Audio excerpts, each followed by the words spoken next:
Within the walls of the Supreme Headquarters Allied Powers Europe lies a team of dedicated professionals ready to answer NATO's call.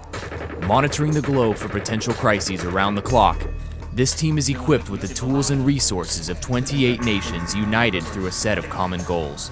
This team outfits the Comprehensive Crisis and Operations Management Center, or CCOMC, a collaborative and cross-functional workspace which enables SHAPE staff and key stakeholders to think, plan, and act strategically and comprehensively across the full spectrum of crisis operations. There is evidence that President Erdogan and his administration have been manipulating the population to eradicate the Tribune minority from Poland. They've taken away their basic human rights. They're not even allowed to gather privately, and they have recently blocked their right. The CCOM process begins with Phase 1, crisis identification. Concentrating on 3 strategic spaces, north, center, and south, the team monitors, identifies, and assesses strategic risks and provides enhanced situational awareness 24 hours per day through intelligence sharing and collaboration with partners and international organizations. Tell us about the impact on the people. According to a recent Human Rights Watch report, nearly 20,000 people have fled their homes to escape the violence. They are settled at a displacement camp north of Bindaka, where ultimately they were hoping for protection and safety for themselves and their families. Unfortunately, once a crisis is identified, a message is sent to the command group and NATO headquarters, and CCOMC commences Phase 2, estimation. The team uses prudent thinking to form an initial estimate of the crisis until the North Atlantic Council, or NAC, begins the formal process by requesting from the SACEUR a strategic assessment of the situation.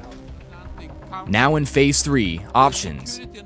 The SACEUR delivers his assessment to the NAC, and a subsequent task from the NAC is assigned to SHAPE, requesting military response options. After the NAC evaluates the options, it issues an initiating directive, which states the political objectives of the allied nations and authorizes traditional military planning for the engagement of forces. Once received, the team commences Phase 4, response direction. By leveraging the collective wisdom and expertise of SHAPE, Allied Command Operations, nations, and partners, the team creates plans in conjunction with subordinate headquarters to achieve the strategies laid out by the SACEUR and the NAC.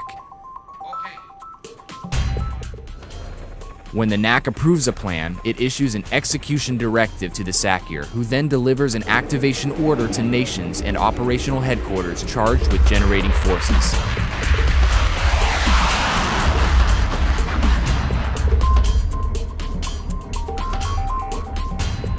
Once the activation order is received and forces prepare to deploy, the team begins Phase 5, current operations. During this phase, the team exercises strategic command and control for deployed forces under the SACEUR's direction and assesses whether or not the current operations are meeting the objectives set out by nations.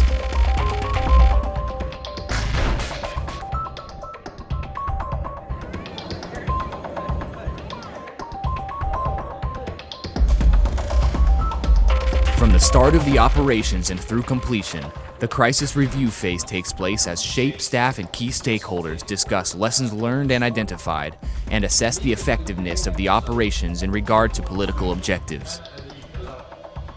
This feedback is critical to resource management and to the success of future operations. The CCOMC team strives for increased flexibility, agility, responsiveness, and cost-effectiveness as new challenges of the 21st century unfold. It is built to manage multiple crises simultaneously and to enable the SACEUR's decision-making process during missions and tasks in peace, crisis, and in conflict. SHAPE CCOMC: thinking, planning, acting, strategically and comprehensively across the full spectrum of crisis operations.